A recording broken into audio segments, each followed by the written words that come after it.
हर हर महादेव। ओम नमः शिवाय। दोस्तों, विवाह के बाद दंपत्ति से लेकर पूरा परिवार आंगन में किलकारियां गूंजने का इंतजार करने लग जाता है। यदि समय के साथ शुभ समाचार नहीं मिलता तो वह अस्पताल और मंदिर से जुड़े कार्य करने लग जाते हैं। संतान सुख न मिलने की स्थिति में लोग दंपत्ति ही नहीं बल्कि उनके माँ बाप की भी उपेक्षा करने लग जाते हैं। संतान सुख पाने के लिए एक उपाय कर लें तो जल्द ही आंगन में किलकारियां गूंजने लग जाएगी। ये उपाय पूज्य गुरुजी पंडित प्रदीप मिश्रा जी ने अपने कथा में बताया है, जिसको करने से अवश्य ही आपके घर आंगन में संतान की किलकारियां गूंजने लगेंगी। तो दोस्तों, उपाय को जानने के लिए आप हमारी वीडियो में अंत तक बने रहिए, क्योंकि इसके अलावा भी पूज्य गुरुजी द्वारा बताए गए कुछ उपाय हम आपके साथ साझा करेंगे। तो जरा ध्यान से सुनिए कि ये क्या उपाय है। और दोस्तों, आपसे एक विनती है कि जो भी हमारे चैनल पर पहली बार आए हैं उनसे हाथ जोड़कर प्रार्थना है कि वे हमारे चैनल को सब्सक्राइब कर लें और कमेंट में हर हर महादेव अवश्य ही लिखें। दोस्तों, सबको पता है कि बेलपत्र का वृक्ष, उसकी पत्तियां, फल और जड़ भगवान शिव को अत्यंत ही प्रिय है और इन सब चीजों को उपयोग करके भगवान शिव को प्रसन्न किया जाता है और बेलपत्र भगवान शिव को समर्पित करने से भक्तों को बहुत ही लाभ होता है। परंतु क्या आपको पता है कि बेलपत्र भगवान शिव को क्यों और कैसे चढ़ाया जाता है एवं भगवान शिव पर बेलपत्र चढ़ाने का क्या लाभ है? शिवलिंग पर बेलपत्र कैसे चढ़ाएं? सबसे पहले ये जान लीजिए कि बेलपत्र भगवान शिव को कैसे चढ़ाना चाहिए। बेलपत्र शिव जी को अति प्रिय है, क्योंकि कुछ व्यक्तियों को ये भी नहीं पता कि भगवान शिव को बेलपत्र कैसे अर्पित किया जाता है। तो ध्यान से सुनिए कि भगवान शिव को बेलपत्र किस प्रकार अर्पित करें। जब भी आप शिव जी की पूजा करने जाएं तो उनको बेलपत्र अर्पित करने का प्रयास जरूर करें। वैसे तो 11, 21, 51 या अपनी आयु के बराबर बेलपत्र चढ़ाने के लिए कहा जाता है, लेकिन भगवान भोलेनाथ मात्र एक बेलपत्र और एक लोटा जल से भी प्रसन्न हो जाते हैं। पूजा करते समय ये ध्यान देना चाहिए कि बेलपत्र कहीं से कटी हुई न हो। हमेशा 3 पत्तियों वाली बेलपत्र चढ़ाना चाहिए। बेलपत्र की चिकनी सतह शिवलिंग को स्पर्श कराना चाहिए। जब शिव जी को आप बेलपत्र चढ़ाएं तब आपको अपनी मध्यमा तीसरी उंगली अनामिका, दूसरी उंगली और अंगूठे से ही बेलपत्र को पकड़ना चाहिए। याद रखें, अपनी तर्जनी पहली उंगली से कभी भी बेलपत्र को स्पर्श न करें। किसी भी पूजा में तर्जनी उंगली का स्पर्श शुभ नहीं माना जाता है। कभी भी ऐसी बेलपत्र शिवजी को नहीं चढ़ानी चाहिए जिसमें बेलपत्र की किसी पत्ती में यदि कोई चक्र, कोई उभरा हुआ चिन्ह बना हुआ हो। इसके अलावा यदि किसी बेलपत्र की डंडी के नोक पर गदा, ठूठ है तो उसे भी शिवजी को समर्पित नहीं करनी चाहिए। शिवजी पर बेलपत्र क्यों चढ़ाया जाता है? समुद्र मंथन से निकलने वाले विष को भगवान भोलेनाथ ने मानव कल्याण के लिए स्वयं अपने कंठ में धारण किया था, जिसके कारण उनका शरीर बहुत ही गर्म हो गया था।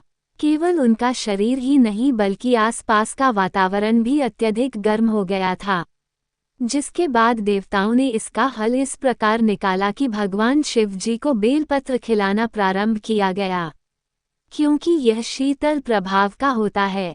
धीरे धीरे भगवान भोलेनाथ को शीतलता प्राप्त हुई, तभी से भगवान शिव जी को बेलपत्र चढ़ाया जाने लगा।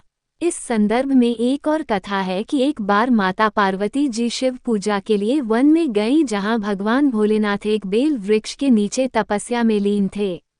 माता पार्वती ने अपनी सामग्री में फूल लाना भूल गई थी, तभी उन्होंने उसे बेल वृक्ष की जमीन पर गिरी हुई बेल पत्रों को उठाकर शिवजी पर चढ़ना शुरू किया और शिवजी को पूर्ण रूप से बेलपत्र से ढक दिया। इस पर शिवाजी अति प्रसन्न हुए। तभी भगवान शिवजी पर बेलपत्र चढ़ाया जाने लगा।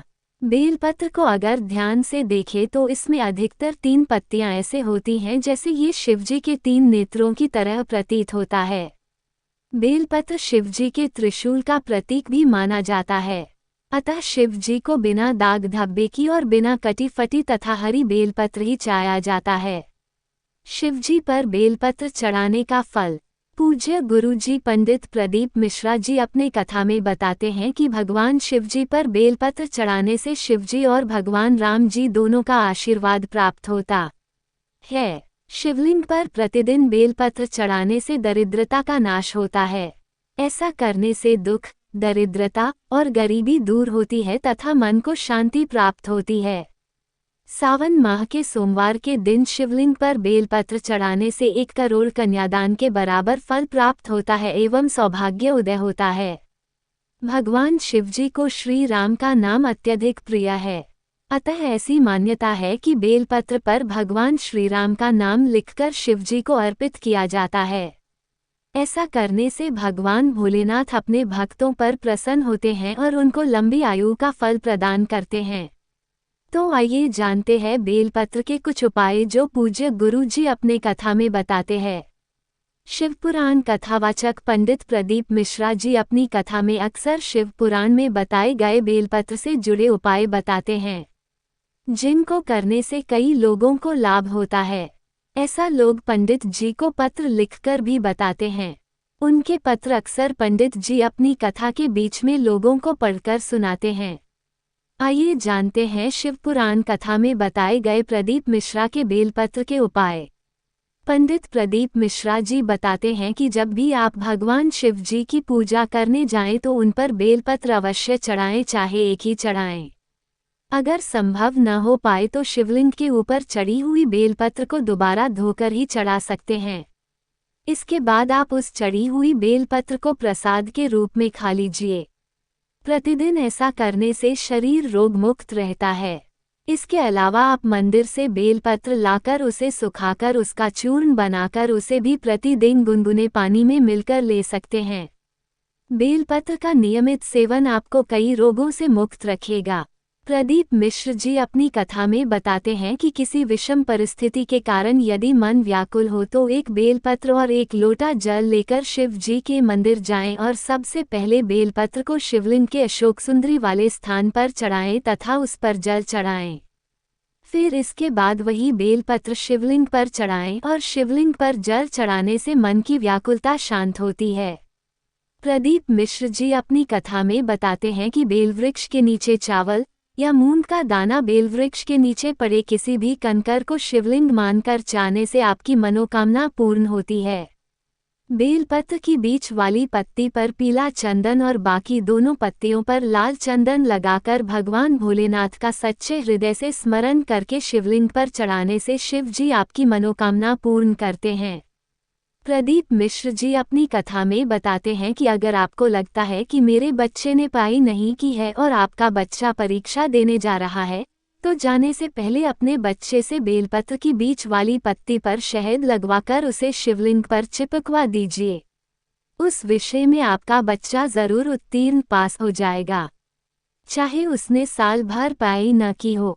प्रदीप मिश्र जी अपनी कथा में बताते हैं कि आपने कितनी ही बड़ी कोई गलती की है तो भगवान शंकर के शिवलिंग पर 1 बेलपत्र की डंडी को जहां आप बैठे हैं उससे पीछे की ओर करके अर्पित करने से भगवान शिव जी आपकी गलती को क्षमा कर देते हैं।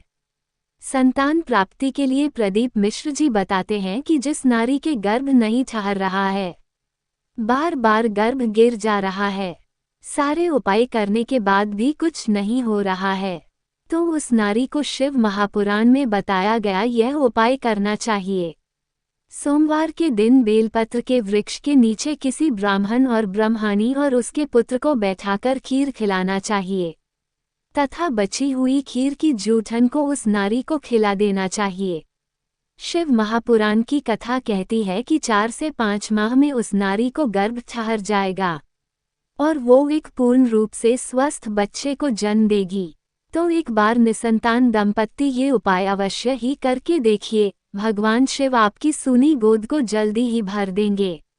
तो दोस्तों, अगर इस वीडियो में दी गई जानकारी आपको पसंद आई हो तो वीडियो को लाइक करें, कमेंट करें एवं ये जानकारी अपने दोस्तों के साथ शेयर करें ताकि उनको भी इसका लाभ मिल सके। और साथ ही कमेंट में हर हर महादेव लिखना ना भूलें। हर हर महादेव।